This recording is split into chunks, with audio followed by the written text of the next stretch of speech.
ஒரு தேவனுடைய பிள்ளையினுடைய வாழ்க்கையிலே ரொம்ப கடினமான கஷ்டமான ஒன்று என்ன அப்படின்னா, இந்த ரகசிய பாவம் என்கிற ஒன்றை ஆண்டவர் ரொம்ப எச்சரிக்கிறார். ஆண்டவர் அதில் நீங்கள் ஒன்று நினைத்து கொள்ளுங்கள். நம்ம நம்முடைய உடம்புல ஏதாவது ஒரு இடத்துல ஒரு வியாதியோ இல்லை ஒரு கட்டியோ இருக்கும் அப்படின்னு சொன்னால் சிலதை சீக்கிரமாக கண்டுபிடிக்க முடியாது. அதை யாருமே பார்க்க மாட்டாங்க, அது தெரியாது. அது வெளியில் தெரிகிறது மாதிரி இருந்தால் நம்ம கண்டுபிடிச்சிடலாம், அதற்கான ட்ரீட்மெண்ட்டை கொடுக்கலாம். ஆனால் உள்ளுக்குள்ளே இருக்கிற சில காரியங்கள் வெளியில் யாரும் கண்டுபிடிக்க மாட்டாங்க, டாக்டர்கள் கண்டுபிடிக்க மாட்டாங்க. ஆனால் ஒன்று நினைத்து கொள்ளுங்கள், நம்முடைய சரீரத்திலே ரொம்ப ஆபத்தானது ஒன்று என்ன அப்படின்னா, யாருக்கும் தெரியாமல் மறைந்திருக்கிற வியாதி நமக்கு ரொம்ப டேஞ்சர். சிலர் சில வியாதிக்காக கண்டுபிடிக்கும் போது இல்லை உங்களுக்கு 3rd ஸ்டேஜ் 3வது ஸ்டேஜ் வந்துருச்சு, 4வது ஸ்டேஜ் வந்துருச்சு, அதனால உங்களுக்கு சிரமம், ஒரு 2 வருஷத்துக்கு முன்னாடி இதுக்காக ட்ரீட்மெண்ட் பார்த்துருந்தா நல்லா இருக்கும், நீங்கள் வந்திருந்தீங்கன்னா நல்லா இருக்கும், ஏன்னா உங்களுக்குள்ளே இருந்து அது உங்களை ரொம்ப ஆக்குப்பை பண்ணிருச்சு, இனி விடுதலை ஆக்குவது கஷ்டம் அப்படின்னு டாக்டர்கள் சொல்லுவாங்க. அதே போல நம்முடைய வாழ்க்கையிலே இருக்கிற ரகசிய பாவங்களுக்கு நிச்சயமாகவே ஒரு பெரிய தாக்கம், ஒரு பெரிய ஆபத்து இருக்கிறது. ஒரு தேவனுடைய பிள்ளை அதான் யாருக்குமே தெரியல, நான் தப்பு பண்றது யாருக்கு தெரிய போகுது, அதனால ஒரு விளைவும் இல்லைல்ல. யாருக்காவது தெரிஞ்சிருச்சுன்னா சரி நம்ம அதில் விட்டுறலாம், நான் தெரியாம தானே செய்யறேன், யாரும் அதை கண்டுபிடிக்கல, நம்ம அதை மறைச்சிடுறோம், அது எனக்கு மட்டும்தான் தெரியும் அப்படின்னு நீங்க சொல்லிட முடியாது. இந்த உலகத்திலே கர்த்தர் வேதத்திலே எழுதி இருக்கிற வார்த்தை, ரகசியமான பாவங்கள் நமக்கு ஒரு பெரிய விளைவுகளை உண்டு பண்ணும். இந்த ஜெபத்தில் இருக்கிறவர்கள் அப்படிப்பட்ட ரகசியமான பாவங்களிலே நீங்கள் இருப்பீர்களே ஆனால் இன்றைக்கு இந்த சுத்திகரிப்பு ஜெபத்தில் கண்டிப்பாக நீங்கள் ஒப்பு கொடுக்கணும். நீங்க ஒருவேளை எனக்கு 10 வருஷத்துக்கு முன்னாடி நீங்க செஞ்ச பாவங்கள் யாருக்கும் இன்னைக்கு தெரியாது, 5 வருஷத்துக்கு முன்னாடி நீங்க செஞ்ச பாவம் யாருக்குமே இன்னைக்கு நீங்க மாறி இருக்கலாம், தெரியாதுன்னு நினைக்கலாம். ஆனா ஒன்னு நினைச்சுக்குங்க, இந்த பாவத்திற்கு 2 இடங்கள் சம்பந்தப்பட்ட இடம் உண்டு. ஒன்று நரகம், இன்னொன்று பரலோகம். ஒரு தேவனுடைய பிள்ளை பாவத்தோடு பரலோகம் போக முடியாது.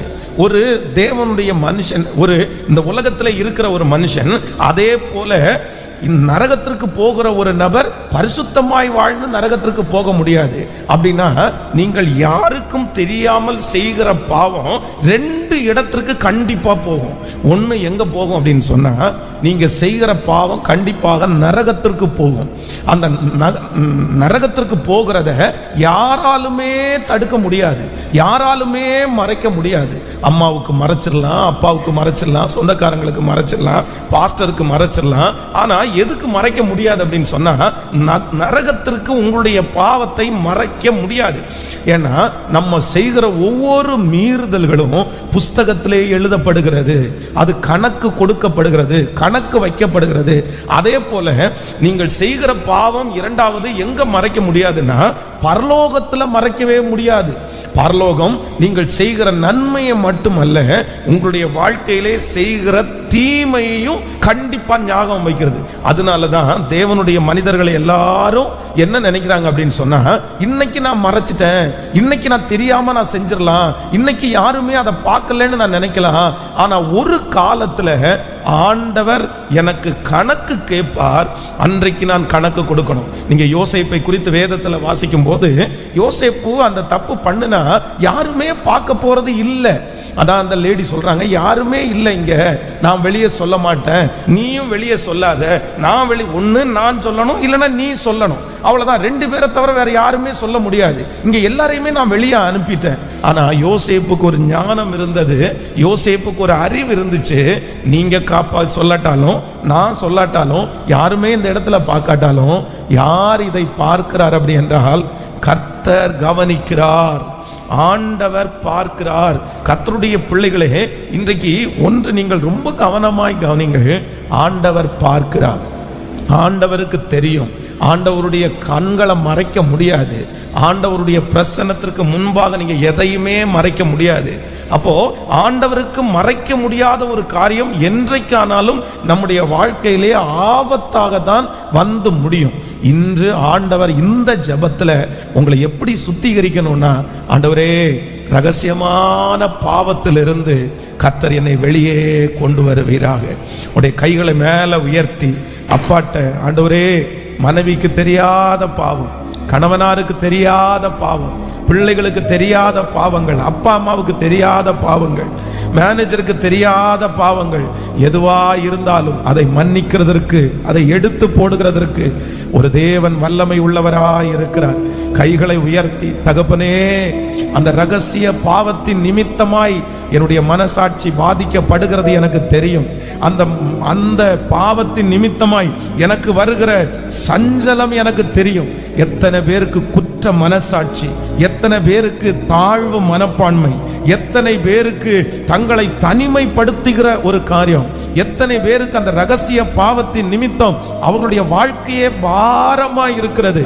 சொல்லுங்க, ஆண்டவரே, நான் ஒரு திறந்த புத்தகமாய் ஒளிவு மறிவு இல்லாத ஒரு நபராய் கைகளை உயர்த்தி, தகப்பனே, அப்படிப்பட்ட ஒரு கிருபையை கர்த்தர் தருவீராக.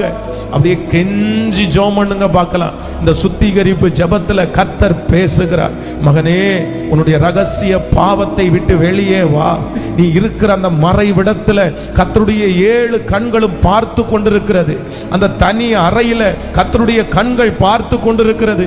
தெரியாத அந்த இடத்துல கர்த்தர் சொல்கிறார், உன்னை சுற்றி வேலி அடைக்கிற கர்த்தர், உன்னை விசாரிக்கிற தேவன் அங்க பார்த்து கொண்டிருக்கிறார். கர்த்தாவே, அந்த ரகசியமான பாவத்தில் இருந்து கர்த்தர் எங்களை மீட்டெடுப்பீராக. கர்த்தர் கிருபையாய் உங்களையும் என்னையும் கர்த்தர் மீட்டெடுக்கிறதற்கு வல்லவராய் இருக்கிறார். கைகளை உயர்த்தி ஒரு ஹல்லேலூயா சொல்லலாம். கர்த்தருடைய பிள்ளைகளே, ஒன்று நினைத்துக் கொள்ளுங்கள், எப்பொழுதுமே நம்முடைய வாழ்க்கையில ஒரு ஆவிக்குரிய பிள்ளைகள் சில காரியங்கள் சிலருக்கு காண்பிக்காம இருக்கிறது ஒன்றும் தப்பு இல்லை. அப்படின்னா உங்களுடைய பெருமைகளை, ஆண்டவர் உங்களுக்கு கொடுத்திருக்கிற ஆசீர்வாதத்தை நீங்க எல்லாருக்குமே காண்பிக்கணும் அப்படின்னு அர்த்தம், அப்படி காண்பிக்கணும்னு அவசியம் இல்லை. ஆனா ஒன்று நினைத்துக் கொள்ளுங்கள், உங்களுடைய வாழ்க்கை எப்பவுமே எல்லாருக்கு முன்னாடியும் என்னவா இருக்கணும்னா திறந்த புத்தகமாக தான் இருக்கணும். இதற்காக நீங்க ரொம்ப பிரயாசம் எடுக்கணும். ஒரு வாலிப தம்பியா இருக்கலாம், தங்கச்சியா இருக்கலாம். இன்னைக்கு பாருங்க, இன்னைக்கு கணவன் மனைவிக்கு கூட என்ன வந்துச்சு அப்படின்னு சொன்னா, இந்த பிரைவேசி அப்படின்னா தனித்தன்மம், அவங்களுடைய வாழ்க்கையிலே தெரிந்து கொள்ளாத, இன்னைக்கு இந்த டைவர்ஸ் நிறைய ஆகுது பாருங்களேன். இதுல நிறைய உடைவுகள், குடும்ப உடைவுகள் எதனால வருது அப்படின்னு சொன்னா, இந்த ஒளிவு மறைவினால தான் வருது. எனக்கு தெரியவே தெரியாது, ஏன் உனக்கு இந்த மாதிரி ஒன்று இருக்கிறது எனக்கு சொல்ல வேண்டியதானே, எதுக்கு நீங்க என்ன மறைச்சிங்க, எதுக்கு மறைக்கணும், நீங்க மறைச்சதுனால அப்போ உங்களுக்கு ஏதோ ஒன்று இருக்குது.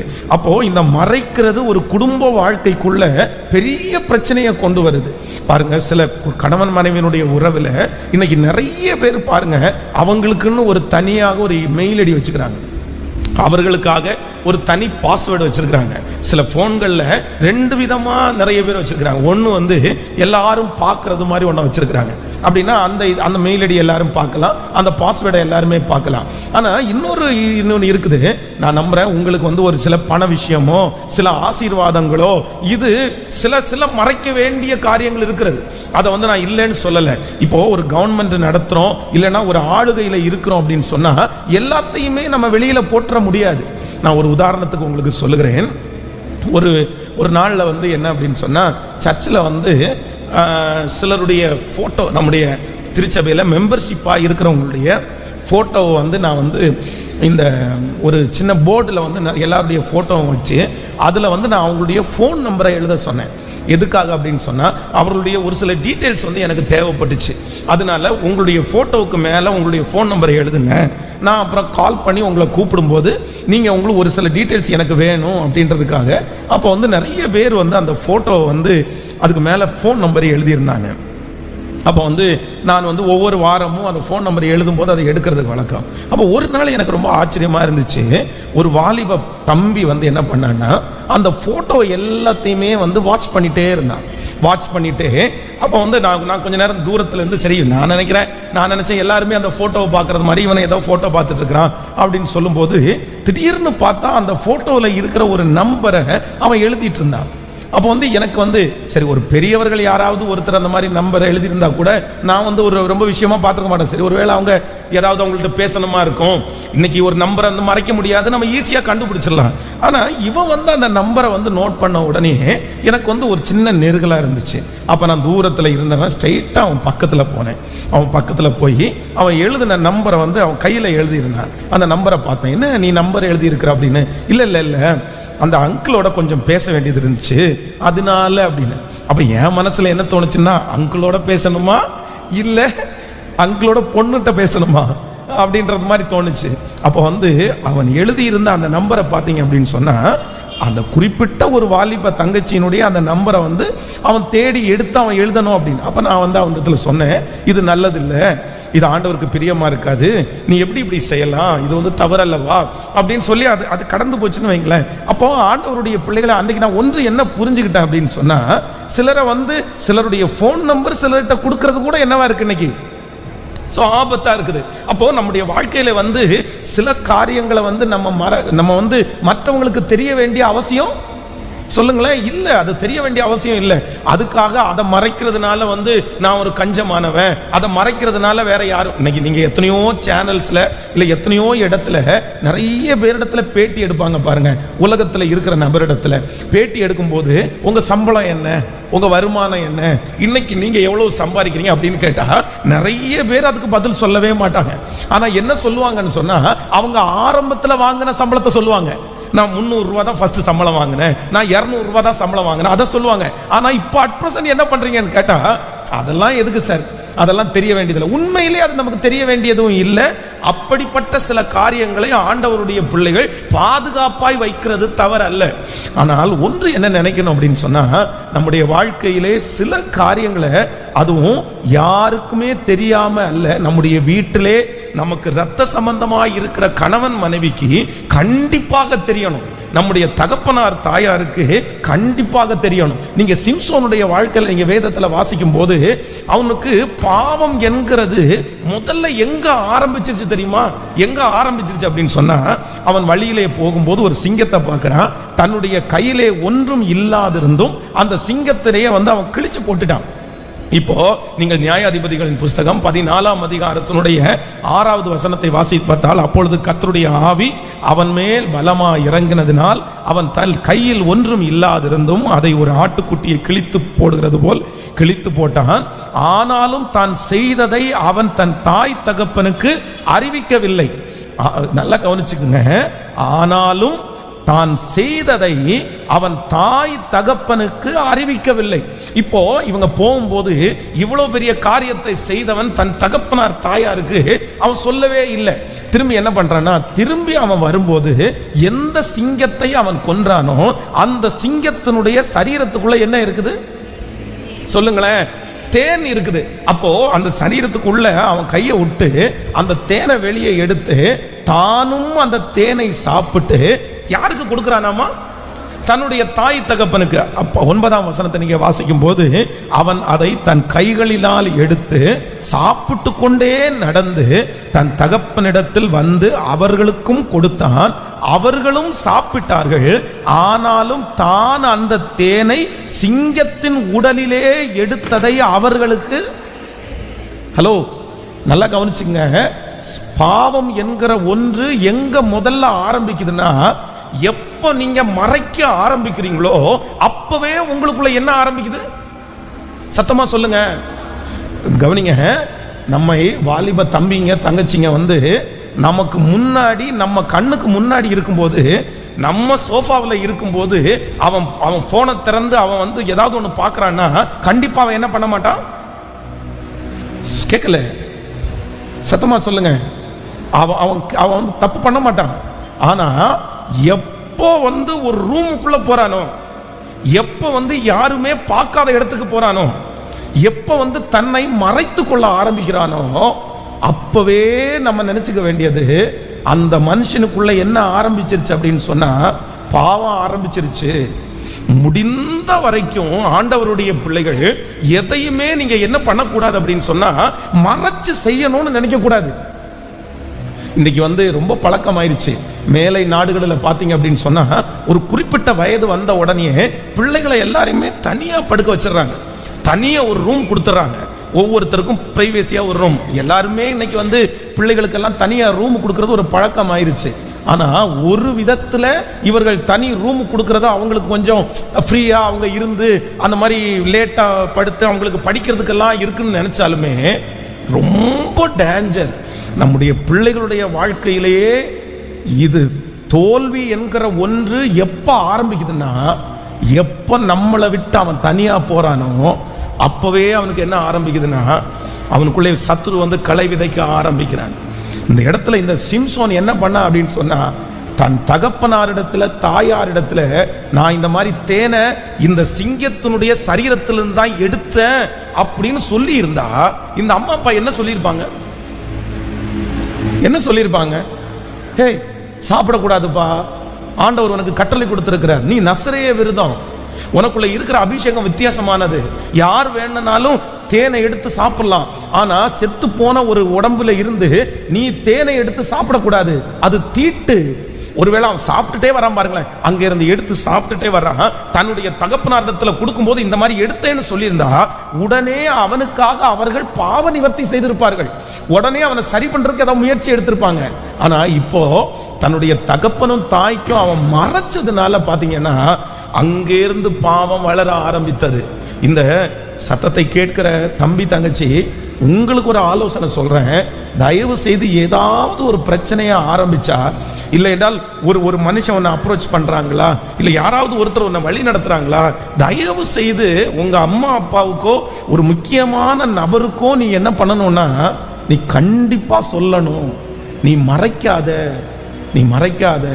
உனக்கு யார் ரொம்ப நம்பிக்கைக்குரிய நபரோ அந்த நபரிடத்துல கண்டிப்பா நீ ஷேர் பண்ணணும். நீ அப்படி ஷேர் பண்ணல அப்படின்னு சொன்னா அது உன்னுடைய வாழ்க்கையில வந்து உன்னை பெரிய ஆபத்துக்குள்ள உன்னை கொண்டு போய் விட்டுரும்.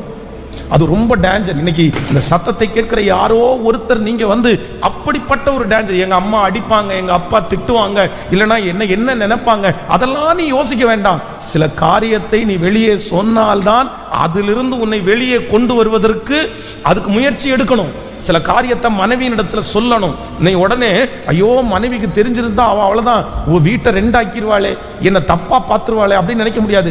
சில காரியத்திலிருந்து நீங்கள் வெளியே வர வேண்டுமானால் அதை சொல்ல வேண்டிய அந்த நபரிடத்திலே சொன்னால்தான் என்ன பண்ண முடியும்? சொல்லுங்களேன், வெளியே வர முடியும், இல்லைன்னா வெளியே வர முடியாது. அதனால மறைக்கிற ஒன்று வேண்டவே வேண்டாம். எல்லாம் எப்படி இருக்கட்டும்னா வெளியரங்கமா இருக்கட்டும். இந்த ஃபர்ஸ்ட் ஜப குறிப்பு இன்னைக்கு நம்ம எடுக்க வேண்டிய முதல் தீர்மானம் என்ன அப்படின்னு சொன்னா, ஆண்டவரே இனி நான் யாருக்கும் என்ன பண்ண மாட்டேன்னா மறைக்க மாட்டேன். எத்தனை பேர் ஆமோதிக்கிறீர்கள்? கைகளை உயர்த்தி ஒரு தீர்மானத்தை சொல்லுங்க ஏசப்பாட்ட. ஆண்டவரே இனி மறைஞ்சு நான் செய்ய மாட்டேன் ஆண்டவரே, ஒளிஞ்சு செய்ய மாட்டேன் ஆண்டவரே, யாரும் இல்லாத இடத்திலே அந்த காரியத்தை நான் செய்யாதபடிக்கு எனக்கு ஒரு கிருபையை கர்த்தர் தருவீராக. கேளுங்க, அந்த கிருபையை கர்த்தர் தருவார். சொல்லுங்க ஏசப்பா சமூகத்துல, தகப்பனே என்னுடைய வாழ்க்கையிலே இருக்கிற அந்த ஒளிவு மறைவுகளில் இருந்து வெளியே வருவதற்கு எனக்கு கிருபை தருவீராக. என்னுடைய வாழ்க்கை ஒரு திறந்த புத்தகமாய் மாறட்டும் ஆண்டவரே, என்னுடைய மனைவிக்கு ஒரு திறந்த புத்தகமாய் மாறட்டும், என்னுடைய கணவனாருக்கு ஒரு திறந்த புத்தகமாய் மாறட்டும். சத்தமாய் ஹல்லேலூயா. நான் எங்கு போனாலும், நான் எங்கு சென்றாலும் கர்த்தாவே அப்படிப்பட்ட நபர்களோடு கடந்து போக கர்த்தர் எனக்கு உதவி செய்யும். ஹல்லேலூயா. கவனிங்க, ஆண்டவர் வந்து சீடர்களை ஊழியத்திற்காக அனுப்ப போகிறார். அவரிடத்துல இருக்கிற சுவிசேஷம் பார்த்தீங்கன்னா பெரிய சுவிசேஷம். 12 பேர் அதுக்கு கண்டிப்பாக பத்தவே பத்தாது. அந்த 12 பேரையும் 12 திசையில கர்த்தர் அனுப்பிட்டாங்கன்னா அந்த 12 பேரும் பார்த்தீங்கன்னா அவ்வளோ பெரிய ஊழியம் செய்வாங்க. 70 பேரை 70 டைரக்ஷன்ல கர்த்தர் அனுப்பிட்டாங்கன்னா அந்த 70 பேரும் பெரிய 70 இடத்துல எழுப்புதலை கொண்டு வருவாங்க. ஆனா ஆண்டவர் ஊழியத்திற்கு அனுப்பும் போது ஒருத்தரா அனுப்புனாரா, 2 பேரா அனுப்புனாரா? சொல்லுங்க எல்லாருமே, சத்தமா சொல்லுங்க. எப்படிதான் அனுப்புனாரு? 2 பேரா அனுப்புனாரு. ஏன் ஆண்டவர் 2 பேரா அனுப்புனார் அப்படின்னு சொன்னா, ஒருவன் விழுந்தால் இன்னொருவன் தூக்கி விடுவான். ஆண்டவருடைய பிள்ளைகள் இன்றைக்கு கவனமா கவனிங்க. சில இடத்துக்கு நீங்க தனியா போகாதீங்க, தனியா போகாதீங்க, அது ரொம்ப ஆபத்து. சில இடத்துல தனியா நீங்க உட்காராதீங்க, வேண்டாம். யாரையாவது ஒருத்தரை கூட வச்சுக்கோங்க. யாராவது இந்த வாலிப வயசுல வாலிப தம்பி தங்கச்சிங்க, யார் ஒருவன் தனியாய் போறானோ, யார் ஒரு மகள் தனியா போறாளோ, நான் சொன்னேன் ஜெபம் என்கிற போர்வையில போனா கூட அது நான் நம்ப மாட்டேன். நான் நம்ப மாட்டேன்றதை விட அது ரொம்ப டேஞ்சர்ல கொண்டு போய்விடும், பெரிய ஆபத்துல கொண்டு போய்விடும். நீங்க என்னதான் ஆண்டவருக்குள்ள 100% ஸ்பிரிச்சுவலா இருந்தாலுமே சில நேரங்களிலே நீங்கள் தனிமையா இருக்கும்போது பிசாசு உங்களை ரொம்ப அட்டாக் பண்ணுவான். நான் அதான் முந்த நாளைக்கு சொன்னேன் இல்ல, தாவீதை எங்கேயுமே அவன் அட்டாக் பண்ணல. எப்ப வந்தான் தெரியுமா? கூட்டத்தோட இருக்கும்போது அவன் தப்பு பண்ணல, தன்னுடைய படை வீரர்களோடு இருக்கும்போது அவன் தப்பு பண்ணல. ஆனா எந்த நேரத்துல எல்லாரையும் அனுப்பிட்டு அவன் தனியா இருந்தானோ அப்போ இன்விடேஷன், பாவம் செய்யக்கூடிய இன்விடேஷன் அவனுக்கு நேரடியா வந்துச்சு, நேரடியா வந்துச்சு. பிசாசு கையை நீட்டுறான் எங்க இருக்கிறான் அப்படின்னு. அதனால இன்னைக்கு ஒரு தீர்மானம் எடுங்க. யாராவது ஒருத்தட்ட பேசுறாரா ஆண்டவர்? அதே போல ஒவ்வொரு மனைவி சிஸ்டர்ஸ்க்கு நான் சொல்றேன், உங்களுடைய கணவனார நீங்க பாதுகாக்கணும்னா வேதம் சொல்லுகிறது, இரவிலும் உன் விளக்கு அணையாதிருப்பதாக. ஆமென். ஒரு உண்மையாய் புத்தி உள்ள ஒரு மனைவி, நல்ல வீட்டை கட்டுகிற மனைவி, எல்லாரும் எழும்புறதற்கு முன்னாடி எழும்புகிறாள், அதிகாலையிலே எழுந்து. அதே போல ஒரு நல்ல மனைவி அவங்க இரவு தூங்கும் போது எல்லாரையும் தூங்க வச்சுட்டு சொல்லுங்க தூங்குவாங்க. இதுக்கு சில நேரத்தில் சில கணவனார் கோஆபரேட் பண்ண மாட்டாங்க. எனக்கு தூக்கம் வரல, நான் அங்க இருக்கிறேன், நான் இங்க இருக்கிறேன், நான் கொஞ்சம் வேலை இருக்குது. நான் சொல்றேன், முடியுமான்னு தெரியல. நீங்க ஒருவேளை காலையில எழும்பி ஏதாவது மத்தியான நேரம் நீங்க வேலைக்கு போகலன்னா அந்த நேரத்தில் கொஞ்சம் ரெஸ்ட் எடுங்க. நீங்க என்ன சொல்லுங்க அப்படின்னு சொன்னா, உங்க கூட நானும் கேட்கல. ஹலோ, என்ன நிறைய பேருக்கு வரவே மாட்டேங்குது வாய். வா பாஸ்டர் என்ன சொல்றீங்க? அவரோட விழிச்சிருக்கிறதுக்கா? அவரோட அதெல்லாம் முடியாது, எனக்கு தூங்க வேண்டாமா, எனக்கு தூங்க வேண்டாமா? சிலருக்கு யாரையுமே பார்க்க மாட்டாங்க. பிள்ளைங்க என்ன பண்றாங்க, பிள்ளைங்க தூங்குனாங்களா, பிள்ளைங்களை பார்த்துட்டாங்களா, எதுவுமே இருக்காது. என்ன பண்ணுவாங்கன்னா எல்லாத்தையும் ரெடி பண்ணி டைனிங் டேபிள் மேலே வச்சுட்டு அவ்வளோதான், வந்த 2-3 நிமிஷத்தில் கொரட்டை சத்தம் மட்டும்தான் கேட்கும். யார் தூங்குனா எனக்கு என்ன, வேணும்னா தூங்கு, வேணான்னா போய் உட்காரு, நான் என்ன பண்ண முடியும், ராக்கோலிங்களை வச்சுட்டு நான் என்ன செய்வது அப்படின்னு சிலர் ஆனால் ஒன்று நினைத்து கொள்ளுங்கள், வேதத்தின்படி கண்டிப்பாக இது செல்லுபடியா ஆகாது. நீங்க என்ன வேணாலும் சொல்லுங்க, வேதத்தின்படி ஆண்டவர் ஒரு ஸ்திரீக்கு கொடுத்திருக்கிற வேலை என்ன அப்படின்னு சொன்னா, இரவிலும் அவள் விளக்கு என்னவா இருக்குமாமா? அதுக்கு அர்த்தம் என்னன்னா எரிஞ்சிட்டே இருக்குமாமா, உள்ளுக்குள்ள படப்படன்னு அடிச்சுட்டே இருக்குமாமா. ஆனா நம்ம ஆட்களுக்கு படப்படன்னு அடிக்கிறதுக்கு இல்ல, இடியே நடுவீட்டில் விழுந்தாலுமே அவங்க தூக்கத்தை விட்டு என்ன பண்ண மாட்டாங்க. அப்படியா எப்பா நேற்றைக்கு நைட்டு இங்க இருக்கிற பனைமரத்தின் மேல இடி விழுந்துச்சு தெரியுமா? அப்படியா, எனக்கு ஒண்ணுமே தெரியலங்க, எனக்கு என்னமோ லைட்டா ஒரு சொப்பனத்துல ஒரு பனைமரம் சாஞ்சது மாதிரி தெரிஞ்சிருச்சு அப்படின்வாங்க. அப்போ சிலருக்கு என்ன நடக்குதுன்னே தெரியாது, அவ்வளவுதான், படுத்தாச்சா எதுவுமே தெரியாது. ஆனா ஆண்டவருடைய பிள்ளைகளே அப்படி இருப்பீர்களே, ஆனால் அந்த கிருபை ஆண்டவரிடத்துல கேளுங்க. இல்லைன்னா நிச்சயமா சொல்றேன், நம்முடைய குடும்பத்தை பாதுகாக்கவே முடியாது, பாதுகாக்கவே முடியாது. இந்த மனைவியானவள், தாயானவள் இதுல ரொம்ப கவனமா இருக்கணும். எல்லாத்தையும் புத்தியுள்ள ஸ்திரீ தன் வீட்டை கட்டுகிறாள், புத்தி இல்லாதவளோ தன் கையினால் அந்த வீட்டை என்ன பண்றாளமா? அப்போ ஒரு குடும்பத்தை கட்டக்கூடிய, ஒரு குடும்பத்தை பாதுகாக்கக்கூடிய, ஒரு கணவனாரை பாதுகாக்கக்கூடிய, ஒரு பிள்ளையை பாதுகாக்கக்கூடிய ஒரு பெரிய பொறுப்பை ஆண்டவர் யார் கையில கொடுக்கிறார் அப்படின்னு சொன்னா, கர்த்தர் மனைவியினுடைய கையில கொடுத்திருக்கிறார், சிஸ்டருடைய கையில கொடுத்திருக்கிறார். நீங்க ஒருவேளை சொல்லலாம், பாஸ்டர் கோஆபரேட்டே பண்ண மாட்டேங்கிறாங்க. பாருங்க, நீங்க இன்னைக்கு சொல்லிட்டீங்கல்ல, நான் இப்ப நினைக்கிறேன் எனக்கும் உடம்பு தானே, உண்மையிலே சிஸ்டர்ஸுக்கும் உடம்பு தானே இருக்குது, அவங்களுக்கும் தூங்க டயர்டா இருக்காதா? இப்ப நான் சொல்றேன், 10 மணிக்கு இன்னைக்கு படுத்துடலாங்க, நம்ம இல்ல 9:30க்கு இன்னைக்கு படுத்துடலாங்க அப்படின்னு ஒரு பிளான் போட்டு போறோம் அப்படின்னு சொன்னா, சில கணவனார் எங்க வாங்க சாப்பிட வாங்குங்க, எங்க வாங்க சாப்பிட வாங்குங்க, எங்க வாங்க சாப்பிட வாங்க, சில வரவே மாட்டாங்க. பாருங்களேன், எங்க நைட்டு ஃபேமிலி ப்ரேயர் பண்ணிட்டு படுக்கலாம் வாங்குங்க, இவருக்கு வேலை நீ பண்ணு நீ சாப்பிடு, நீ பண்ணு. இப்படிப்பட்ட கணவனாரை வச்சு எங்க தூங்காம இருக்கிறது? ஒண்ணுமே பண்ண முடியாது. அப்போ இப்படி ஆண்கள் இப்ப பிரதர்ஸ் வந்து நீங்க கோஆபரேட் பண்ணலன்னு வைங்களேன், அவ்வளவுதான். நீங்க எப்படி உங்க பரிசுத்தத்தை பாதுகாக்க முடியும்? அப்போ பரிசுத்தத்தை பாதுகாக்கணும் அப்படின்னு நினைக்கிறவர்கள் முதல்ல என்ன விரும்பக்கூடாது அப்படின்னு சொன்னா, நான் தனிமையை விரும்புகிறவனாய் அல்ல. எத்தனை பேர் ஆமோதிக்கிறீர்கள்? ஜெபிக்கலாமா? எத்தனை பேர் ஜெபிக்க போறோம்? ஆண்டவரே, என்னுடைய இது எல்லாம் எப்படி இருக்கட்டும்னா வெளியரங்கமா இருக்கட்டும். ஆமென். போன்ல இருக்கிற தேவையில்லாத லாக்க நீங்க என்னைக்கு எடுக்கிறீங்களோ அன்னைக்கு தான் நீங்க வந்து உண்மையான ஆண்டவருடைய பிள்ளைகளுடைய லிஸ்ட்லயே வருவீங்க. ஹலோ, கேட்கல? என்னைக்கு உங்களுடைய போன்ல லவுட் ஸ்பீக்கர்ல பேசினா கூட பரவாயில்லன்னு நினைக்கிறீங்களோ அன்னைக்கு தான் உங்களை பரிசுத்தமானே நம்ப முடியும். இந்த சிலர் போனை இப்படி வச்சுட்டு ஏதாவது ஒரு கால் வந்தா மட்டும் இந்த பெருவிரல் மட்டும் இந்த இடத்துக்கு போகும். எதுக்கு? ஹலோ, எதுக்கு? சைலண்ட்டுக்குல. இந்த ஸ்பீக்கர் சில டைம் நம்மளை ஏமாத்திடும். இந்த ஸ்பீக்கர் சில டைம் நம்மளை சிக்கல்ல மாட்டி விட்டுரும். என்ன அப்படின்னா, இது காதுக்குள்ள வச்சாலும் சில நேரத்தில் ஸ்பீக்கர் கொஞ்சம் வெயிட்டா இருந்தா பக்கத்தில் என்ன பண்ணும்? கேட்கும். அதனால இந்த நொண்டிகையை வச்சுட்டு இந்த பெருவிரலை வச்சுட்டு அப்படியே வால்யூமை நிறைய பேர் என்ன பண்ணுவாங்க, அப்படியே குறைச்சிக்குவாங்க. ஏன்னா நான் பேசுறது யாருக்கு கேட்கக்கூடாதாமா, பக்கத்தில் கேட்கக்கூடாதாமா.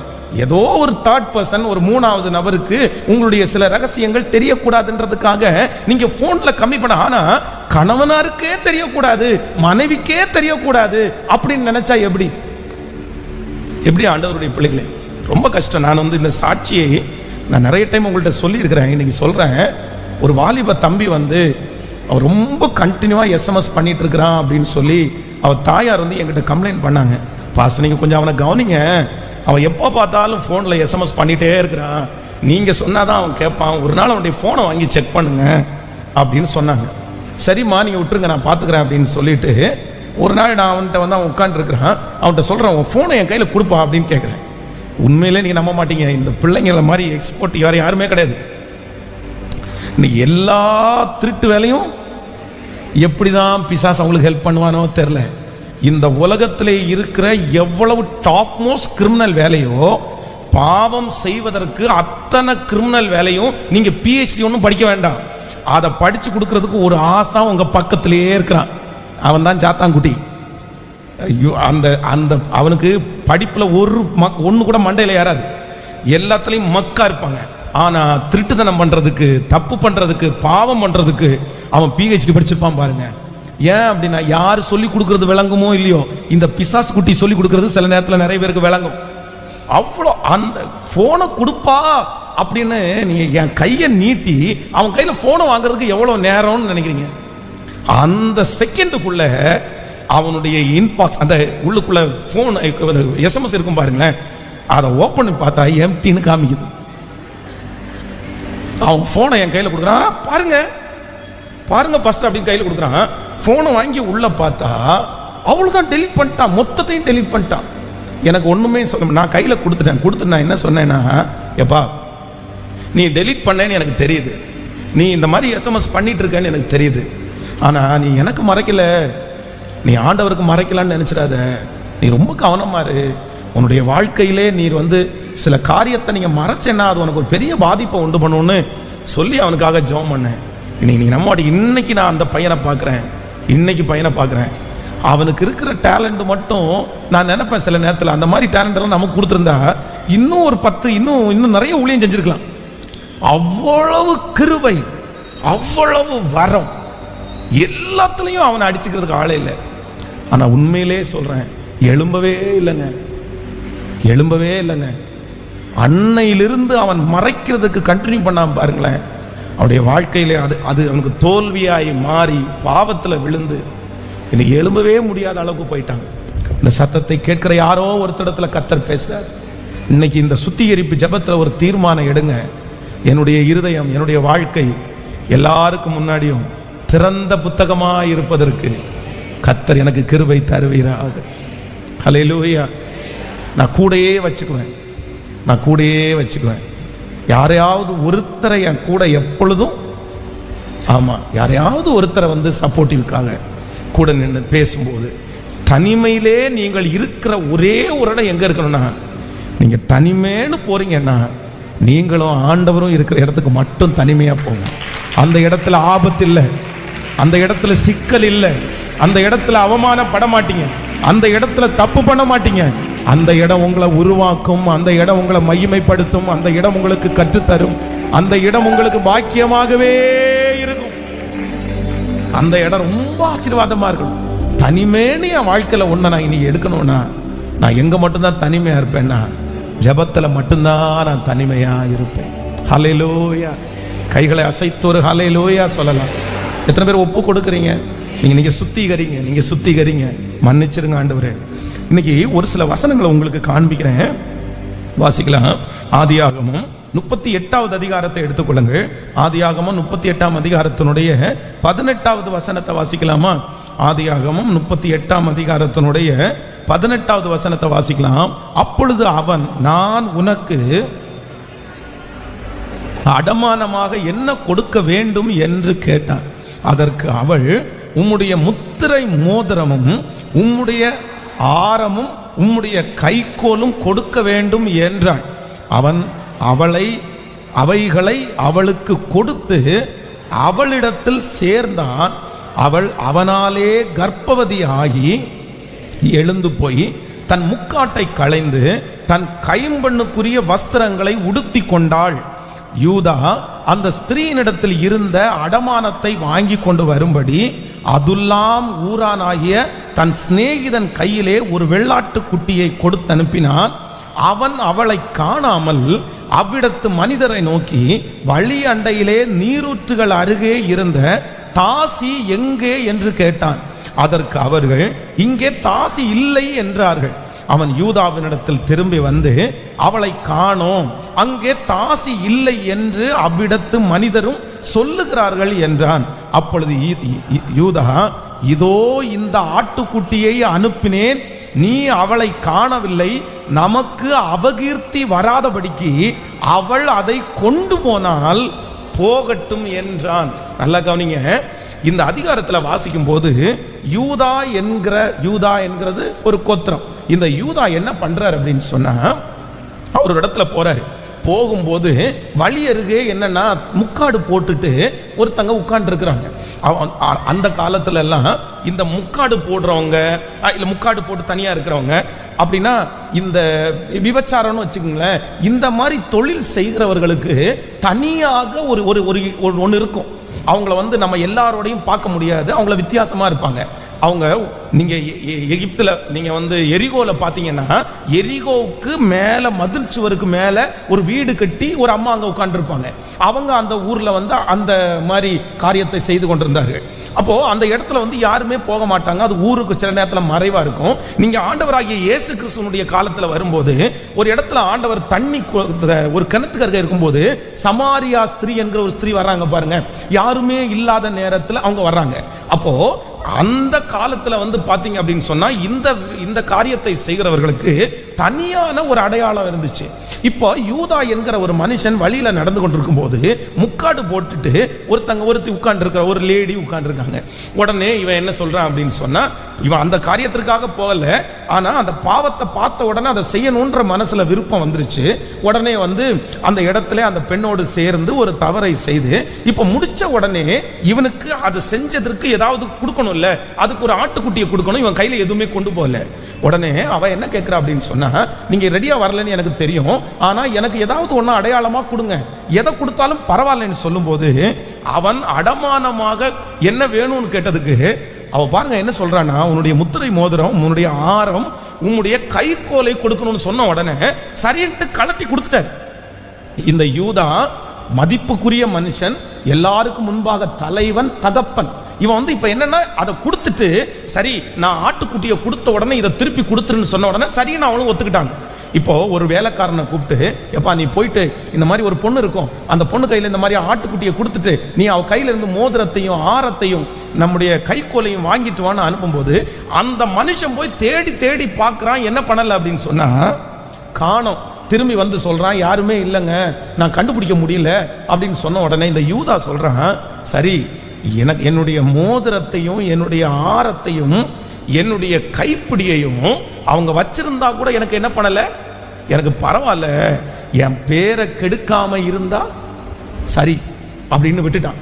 இந்த யூதா என்ன நினைச்சார் அப்படின்னு சொன்னா, நான் தப்பு பண்ணினேன், எனக்கும் அந்த மனுஷிக்கு மட்டும்தான் தெரியும், வேற யாருக்குமே தெரியாது, அதை விட்டுட்டேன், மறந்துட்டேன். இப்போ இந்த யூதாவுடைய மருமகள் கர்ப்பமா இருக்கிறா அப்படின்ற ஒரு நியூஸ் வருது.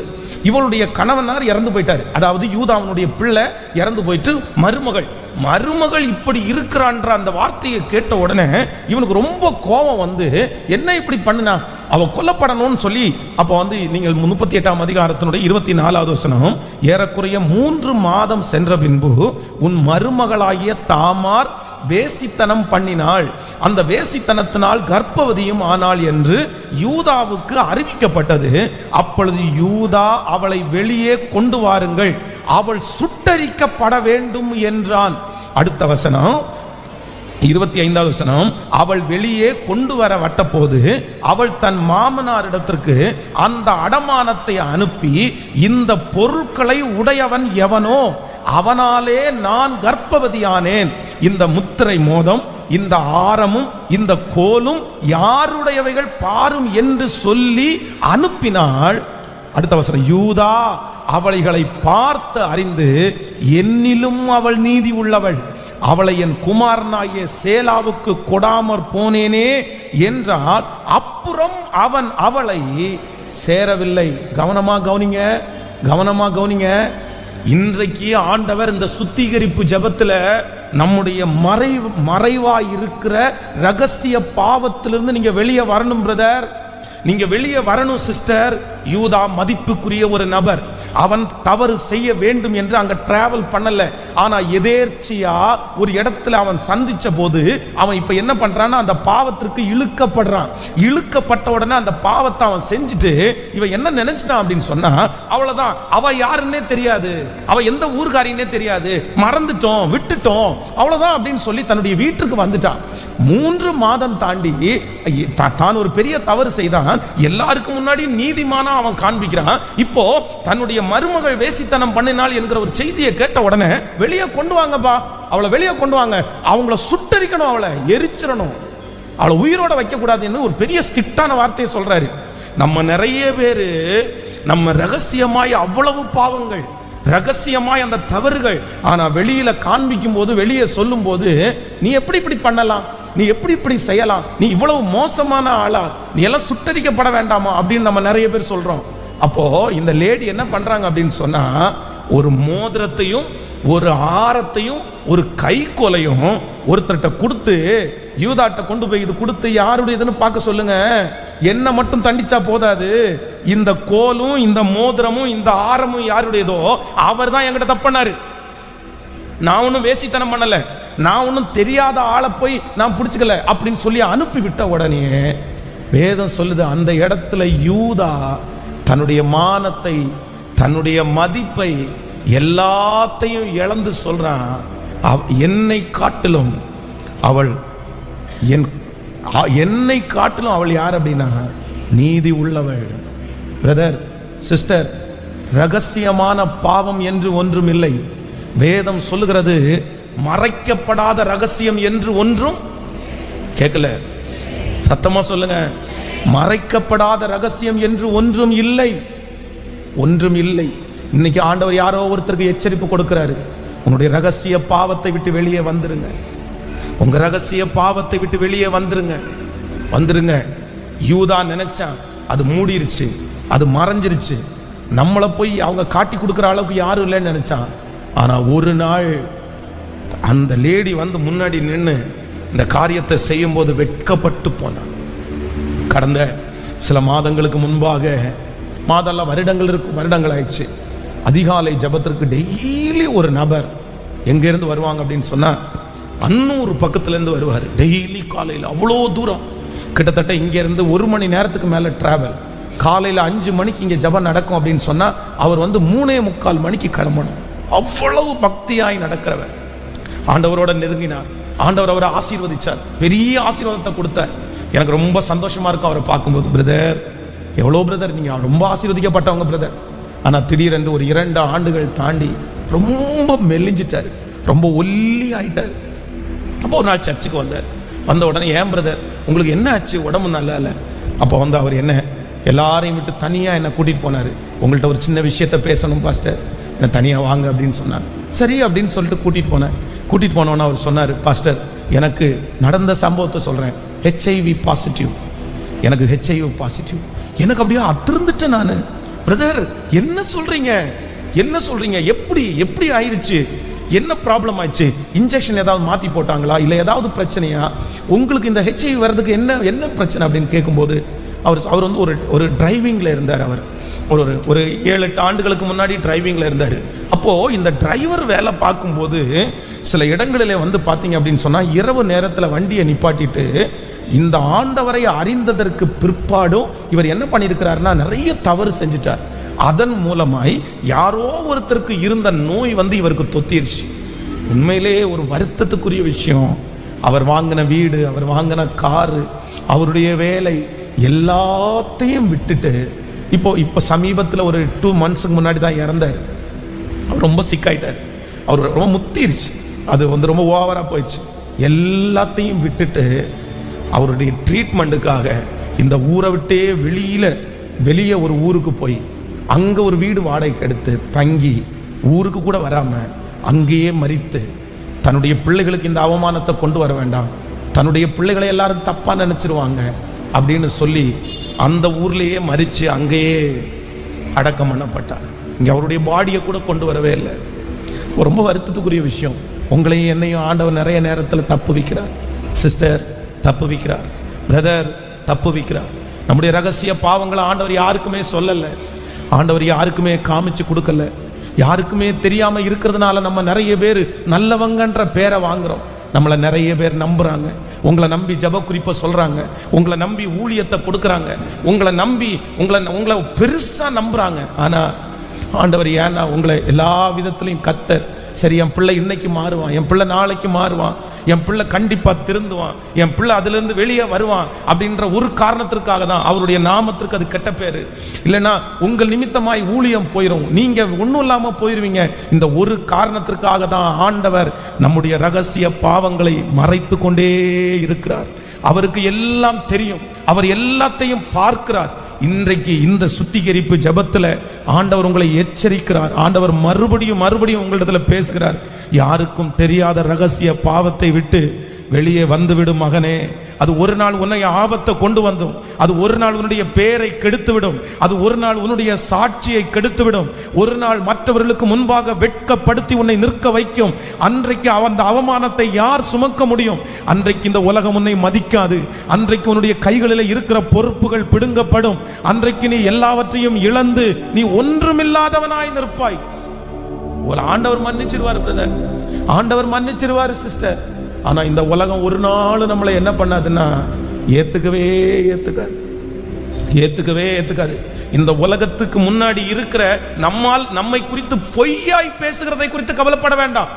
நீங்கள் சந்தோஷப்பட்டு களி கூறுங்கள், பரலோகத்துல உங்களுக்கு பலன் மிகுதியா இருக்கும். நீங்க செய்யாத ஒன்ன செஞ்சுட்டாங்களா தப்பில்ல. ஆனா சில நேரத்தில் நம்முடைய வாழ்க்கையில இருக்கிற ரகசியங்கள் வெளியே வரும்போது நம்ம வெட்கப்பட்டு போயிடுவோம். ஆண்டவர் யாரோ ஒருத்தரை எச்சரிக்கிறார், மறைவிடத்துல வேண்டாம் மகனே, தெரியாத பாவத்தை விட்டு வெளியே வந்து விடு. என்னைக்காவது ஒரு நாள் அது கண்டிப்பா என்ன வரும் அப்படின்னு சொன்னா வெளியே வரும். பாருங்க, ஊர்ல இருந்து வெளியூர் போய் வேலை செய்யறவங்க தன்னுடைய மனைவியின் இடத்துல, தன்னுடைய கணவனாரிடத்துல அவ்வளவுதான், தன்னுடைய கணவனார் தான் குடும்பம், தன்னுடைய மனைவி தான் குடும்பம். ஆனா வெளி தேசத்துல அங்க ஒரு ஃபேமிலி, அப்படியெல்லாம் ஒரு எவ்வளவு தெரியுமா? இதெல்லாம் வெளியில வரும்போது இந்த உலகம் நம்ம எவ்வளவு மோசமாய் நம்மளை சித்தரிக்கும். அதனால ஆண்டவர் வந்து உங்க மேல கிருபையா இருக்கிற வரைக்கும், உங்க மேல ஆண்டவர் ரொம்ப கிருபையா இருக்கார், நம்ம மேல ஆண்டவர் ரொம்ப கிருபையா இருக்கார். உண்மைதானே? எத்தனை பேர் ஆமோதிக்கிறீர்கள்? அவர் நம்மளை மறைக்கிறதுனால தான் நம்ம வாழ்றோம். கையை மேல உயர்த்தி, உங்களை மாதிரி அன்புள்ளவர் ஒருவருமே இல்லப்பா சொல்லுங்க. முழு பலத்தோட அப்பா பார்த்து சொல்லுங்க, உங்களை மாதிரி அன்புள்ளவர் யாரும் இல்லை, உங்களை மாதிரி அன்புள்ளவர் யாரும் இல்லை ஆண்டவரே. எல்லாரும் கையை உயர்த்தி ஏசப்பாவுக்கு நன்றி சொல்லுங்க. நான் நீதிமானாய் இல்லாத போதிலும் என்னை விட்டு கொடுக்காதவர் நீர்தானே ஆண்டவரே. சொல்லுங்க சத்தத்தை உயர்த்தி. என்னுடைய தீமையெல்லாம் மறைச்சு, என்னுடைய அக்கிரமத்தை எல்லாம் மறைச்சு, என்னுடைய தவறுகளை எல்லாம் மறைச்சு, என்னுடைய நீதியை மட்டும் மற்றவங்களுக்கு முன்னாடி வெளிப்படுத்துகிற உம்மை போல அன்புள்ளவ தெய்வம் இந்த உலகத்துல யாருமே இல்லை. மனத்துல இருதயத்தின் ஆழத்திலிருந்து நன்றி அப்பான்னு சொல்லுங்க. முழு பலத்தோட சொல்லுங்க, நன்றி ஆண்டவரே. எனக்கு ஒரு இரக்கத்தை செய்யுங்கப்பா, கெஞ்சுங்க பிரதர். ஆண்டவர் உங்களுக்கு எவ்வளவு பெரிய பொசிஷன் உங்களுக்கு கொடுத்திருக்கிறார், எவ்வளவு பெரிய கனத்தை ஆண்டவர் உங்களுக்கு தந்திருக்கிறார். ஆண்டவர் உங்களை எவ்வளவு பெரிய இடத்துல கர்த்தர் உங்களை கொண்டு போய் உட்கார வைக்கிறாரு. ஆனா நீங்க கர்த்தர் உங்களை வச்சிருக்கிற அந்த பொசிஷனுக்கும், கர்த்தர் உங்களை வச்சிருக்கிற அந்த இடத்திற்கும், நீங்க செய்கிற அந்த காரியத்திற்கும் பிரதர் அது ரொம்ப அசிங்கம் பிரதர். ஆனா ஆண்டவர் நம்ம மேல வச்ச கிருபை, கையை உயர்த்தி எல்லாரும் முழு பலத்தோடு உங்க அன்பிற்காக நன்றி என்று சொல்லுங்க பார்க்கலாம். சொல்லுங்க முழு பலத்தோட அப்பா பார்த்து நன்றி. வாலிபா தம்பிங்க சொல்லுங்க, தங்கச்சிங்க சொல்லுங்க, ஆண்டவரே இல்ல என்னுடைய வாழ்க்கை மற்றவர்களுக்கு முன்பாக திறந்த புத்தகமா மாறட்டும்னு சொல்லுங்க அப்பா பார்த்து. ஹalleluya சொல்லுங்க. கிருபைப்பா, நீங்க கொஞ்சம் கூட நினைச்ச, நீங்க என்ன தேடி வந்ததற்காக நன்றி அப்பா. உங்க நன்றி இருதயத்தின் ஆழத்திலிருந்து வரட்டும், இருதயத்தின் ஆழத்திலிருந்து வரட்டும். எல்லாரும் ஏசப்பாவுக்கு சொல்லுங்க, முழு பலத்தோட சொல்லு.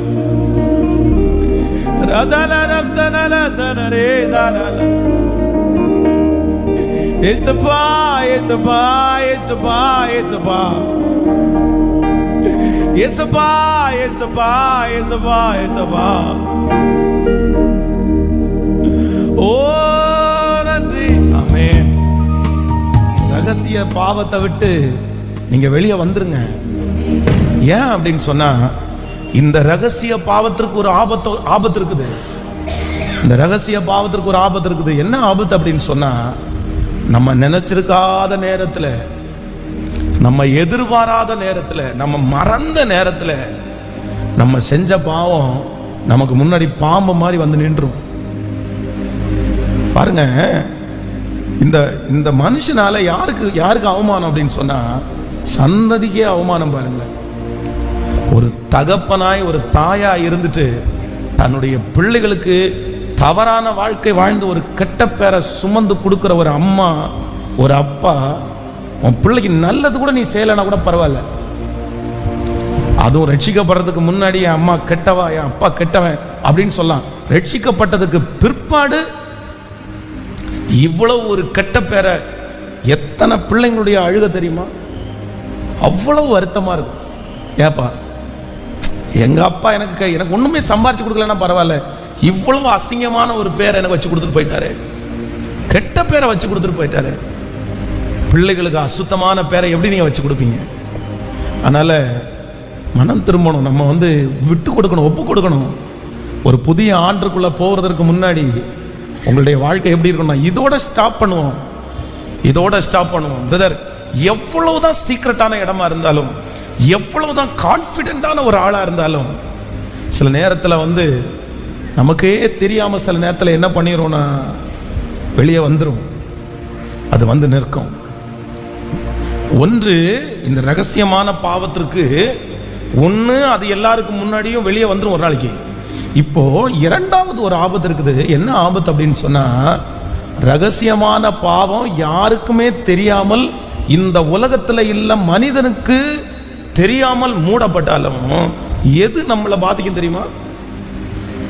சொல்லுங்க சத்தமா.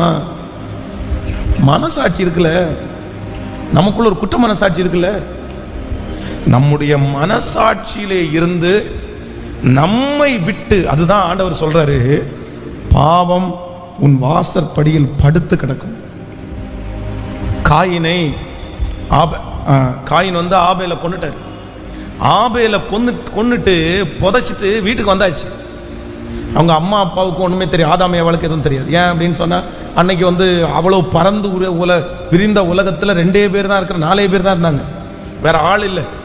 அவங்க ட்ரோன் வச்சு தேட முடியாது, கேமரா வச்சு தேட முடியாது. எவ்வளோ தூரம் நடப்பாங்க? இவன் வயல்வெளிக்கு கொண்டு வந்து பொறாமை நிமித்தமாய் அவன் மேலே கோவப்பட்டு கொன்னுட்டான்.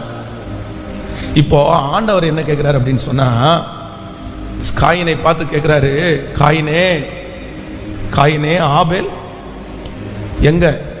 உடனே இப்போ ஆண்டவரை பார்த்து அவன் என்ன பதில் சொல்றான் அப்படின்னு சொன்னா, நான் அவனுக்கு காவலாளியோ? நான் எனக்கு காவலாளியா? உடனே ஆண்டவர் என்ன சொல்றாரு அப்படின்னு சொன்னா, எப்பா அவனுடைய இரத்தத்தின் சத்தம் என்னை நோக்கி என்ன பண்ணுது?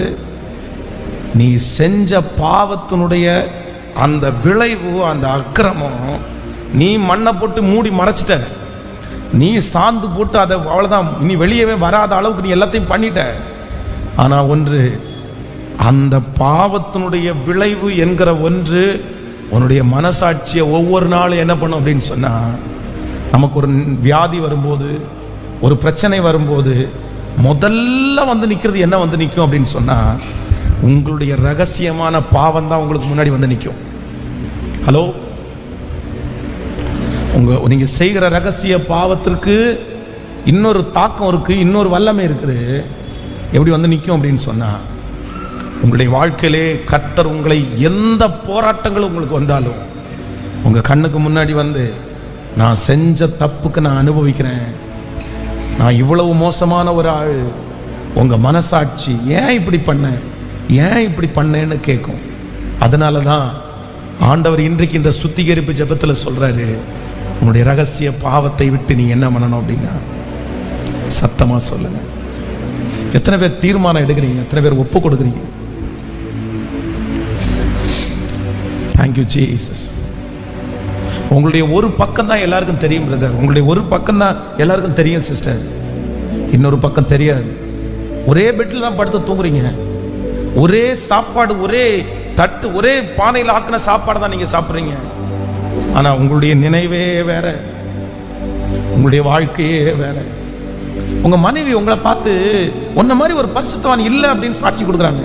உங்கள் கணவன் நான் உங்களை பார்த்து உன்ன மாதிரி ஒரு பொண்ணை பார்த்து இருக்கவே முடியாது, நீ அவ்வளோ நல்லவளாச்சே, என் மனைவிக்கு எதுவுமே தெரியாது, என் மனைவிக்கு ஒன்றுமே தெரியாது, என் மனைவி இதில் ரொம்ப சூப்பர், என் மனைவி இதில் சுத்தமான ஒரு மகா அப்படின்னு உங்கள் மனைவி ஒரு கணவன் உங்களை பார்த்து ரொம்ப சாட்சி கொடுக்கலாம். ஐயோ நீ எல்லாம் தங்கப்பா, நீ எல்லாம் பரலோகத்தில் டைரக்டா நீ போயிடுவ, ஏசப்பா கூட்டவனே போயிடுவ, என்ன 2 வார்த்தை பேசுவ, கோவப்படுவ, மற்ற மாதிரி நான் செய்த தப்பெல்லாம் நீ செய்யறது இல்லையே அப்படின்னு உங்க கணவன் இடத்துல சாட்சி வாங்கலாம். உங்க மனைவி உங்களை பார்த்து, என்னங்க நீங்க எத்தனையோ ஆண் பிள்ளைகளை பார்த்துருக்கிறேன், உங்களை மாதிரி ஒரு நல்லவங்களை நான் பார்த்ததே இல்லை, இவ்வளவு நல்லவங்க நீங்க என்னமோ ஏதாவது ஒரு டைம் கோவப்படுவீங்க, அவ்வளோனே தானே தவிர இவ்வளவு பரிசுத்தமா நீங்க இருக்கிறீங்களே, இவ்வளவு ஜெபம் பண்றீங்களே, இவ்வளவு பாட்டு பாடுறீங்களே, நீங்கெல்லாம் போய் ஆண்டவர்லாம் உங்களெல்லாம் கைவிடவே மாட்டாரு அப்படின்னு சாட்சியை வாங்கிடலாம்.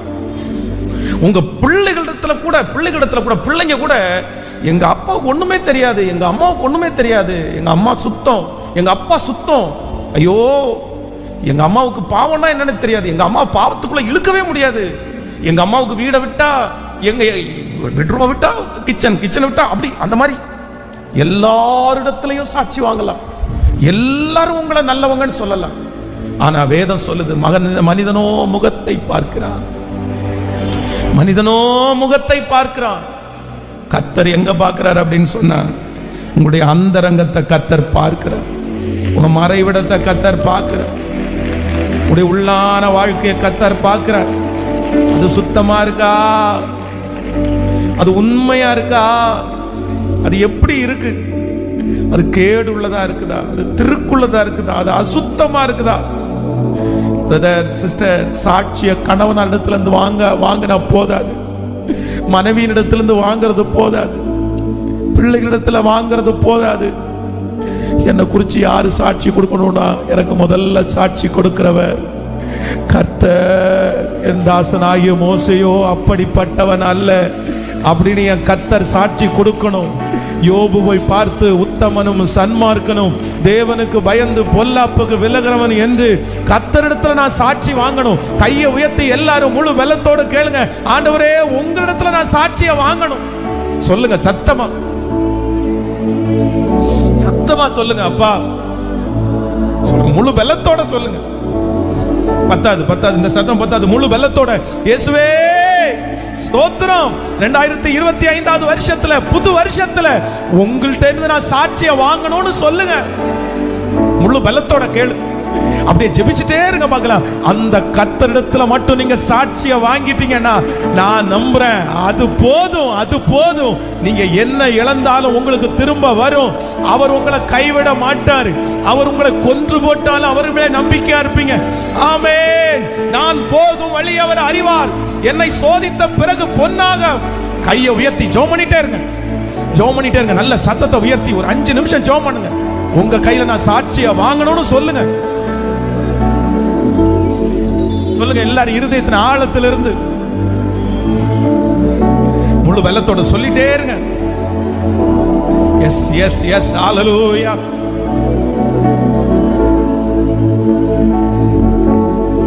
ஹalleluya ஹalleluya ஹalleluya. முழு பலத்தோட அப்பா பார்த்து சொல்லுங்க, இயேசுப்பா நீங்க என்ன குறிச்சு சாட்சி சொல்லணும். ஏன்னா என்னுடைய எல்லாமே உங்களுக்கு மட்டும்தான் ஏசப்பா தெரியும். உங்களுக்கு மட்டும்தான் ஏசப்பா தெரியும். என்ன குறித்து நீங்க சாட்சி சொல்லணும் ஆண்டவரே. நான் சபையில சாட்சியை வாங்கிட்டேன், பாஸ்டர் இடத்துல சாட்சியை வாங்கிட்டேன், என் குடும்பத்துல சாட்சியை வாங்கிட்டேன். ஆனா உங்களிடத்துல நான் சாட்சியை வாங்கணும். இயேசுவே ஒரு புதிய வருஷத்துக்குள்ள என்ன கொண்டு போறதுக்கு முன்னாடி உங்களிடத்துல இருந்து ஒரு சாட்சி உள்ள வாழ்க்கை வரணும்ப்பா. கிருபை கிருபை கிருபை கிருபை கிருபை கிருபை கிருபை கிருபை கிருபா கிருபா கிருபா கிருபாண்டவரே கிருபை கிருபை கிருபை கிருபை. ஹல்லேலூயா.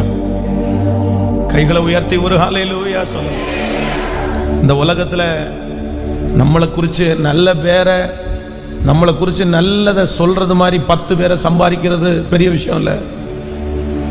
அப்சலோமை குறித்து வேதம் சொல்லுது, அவனை குறித்து நல்லதா சொல்றது மாதிரி 10 பேர் அவன் சம்பாதிச்சான். அந்த அரண்மனையிலே இருக்கும்போது தன்னுடைய தகப்பனாரை எதிர்த்து அப்சலோமை நிறைய பேர் நல்லவன் சொன்னான். ஐயோ உங்களை மாதிரி யார் இருக்கா, உங்களை மாதிரி யார் இருக்கா.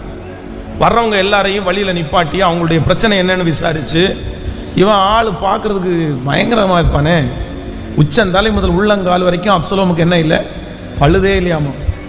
ஆணழகன்றதான் வந்தான் மட்டும். அவ்வளோ அழகான பையன், அவ்வளோ அழகான ராஜாவினுடைய பையன். தோள் மேலே கையை போட்டு உங்கள் பிரச்சனை என்னன்னு கேட்கும்போது உருகாத மனசும் எப்படி அப்படி அவன் பக்கம் சாயும். அப்படியா நான் செய்கிறேன் அப்படின்னு சொல்லிட்டு அவனுக்கு அப்போவே அந்த பிரச்சனையை சால்வ் பண்ணி விட்ட உடனே 10 பேர் கொடி பிடிச்சிட்டு அப்சலோம் வாழ்க, அப்சலோம் நல்லவர், ராஜா கெட்டவர், தாவீது ஒழிக, அப்சலோம் வாழ்க அப்படின்னு பிடிச்சிட்டான். 10 பேரை சம்பாதிச்சிட்டாங்க. ஆண்டவருடைய பிள்ளையை இந்த உலகத்தில் நம்மளை குறித்து சாட்சி சொல்லுகிறதற்கு ஆட்களை உருவாக்குறது தப்புன்னு சொல்லலை, கரெக்டு தான்.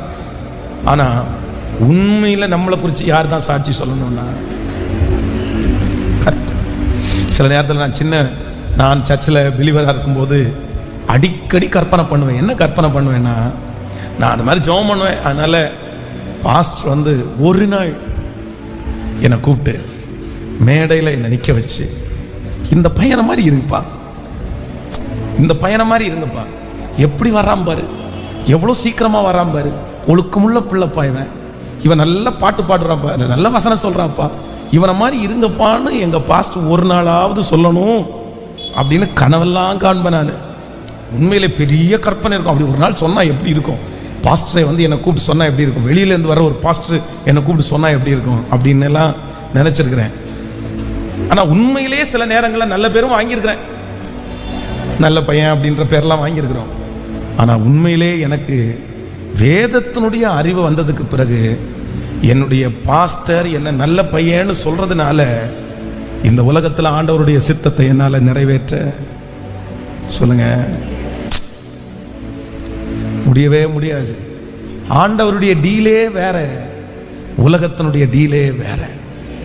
எத்தனை பேர் ஆமோதிக்கிறீங்க? என்னை குறித்து யார் சொல்லணும் அப்படின்னு சொன்னா கர்த்தர். கர்த்தர். இன்னைக்கு இந்த சுத்திகரிப்பு ஜெபத்தில் ஒரு தீர்மானத்தோட இந்த இடத்துல இருந்து போங்க.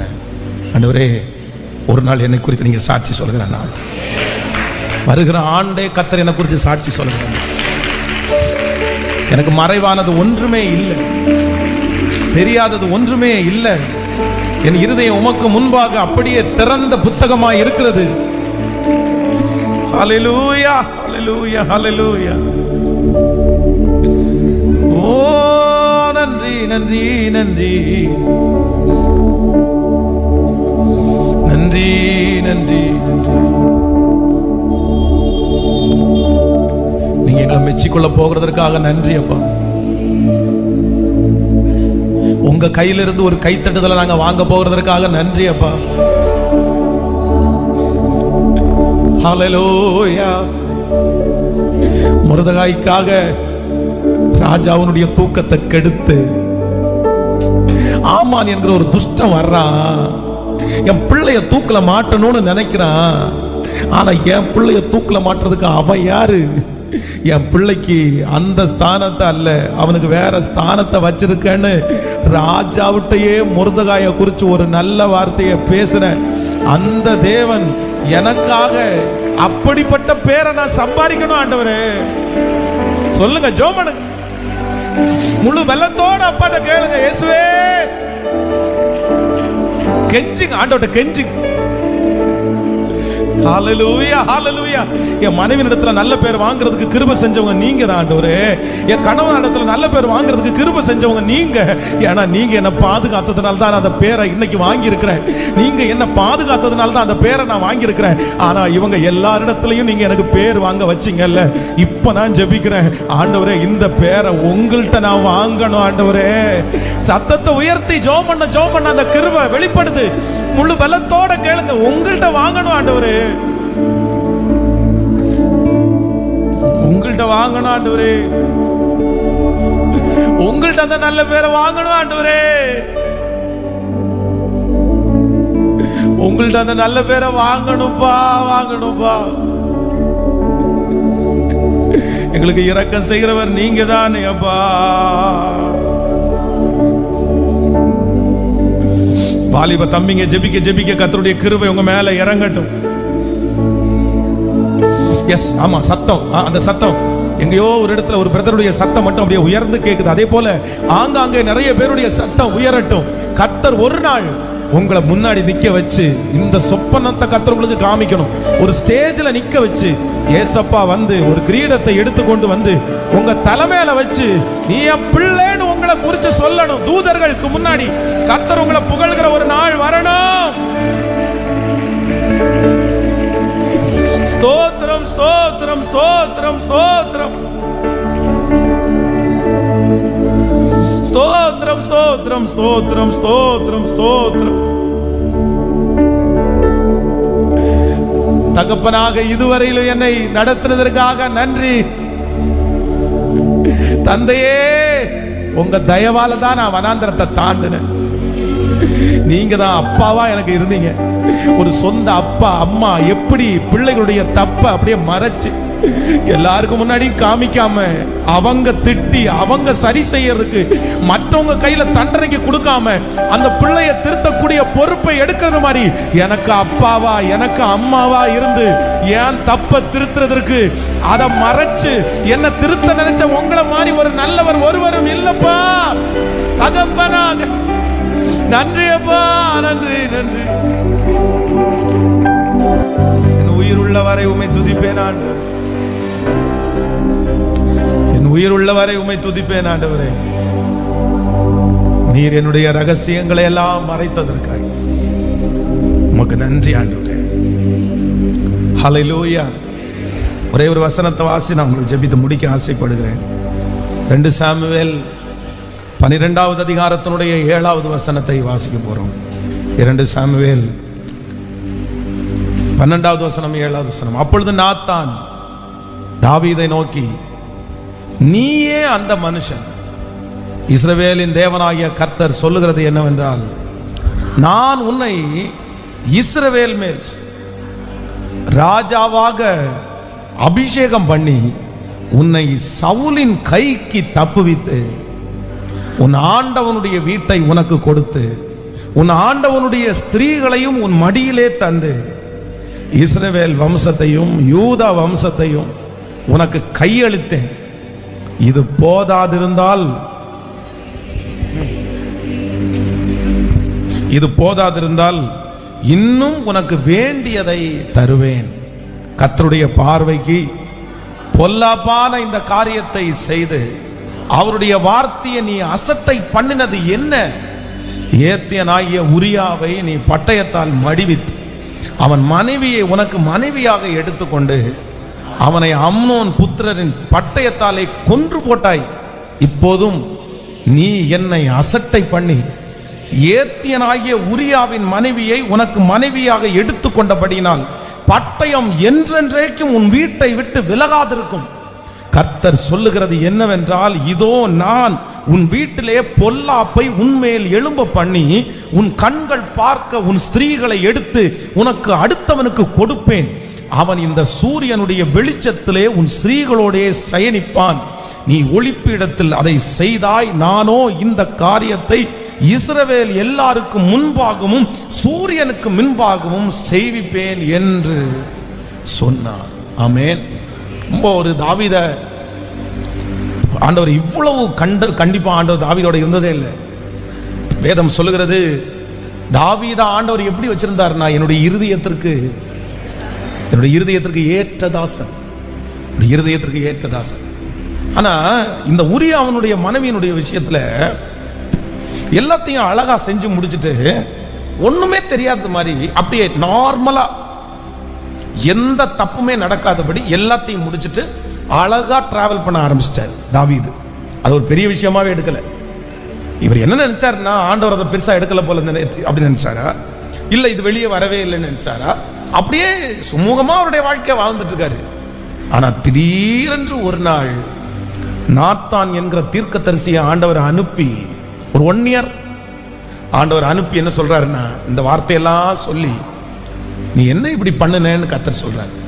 நம்பர் 3, மூன்றாவதாக, இந்த ரகசிய பாவத்துல ஒரு ஆண்டவருடைய பிள்ளை நினைக்க வேண்டியது என்ன அப்படின்னு சொன்னா, என்னைக்காவது ஒரு நாள் மறைக்கலாம்.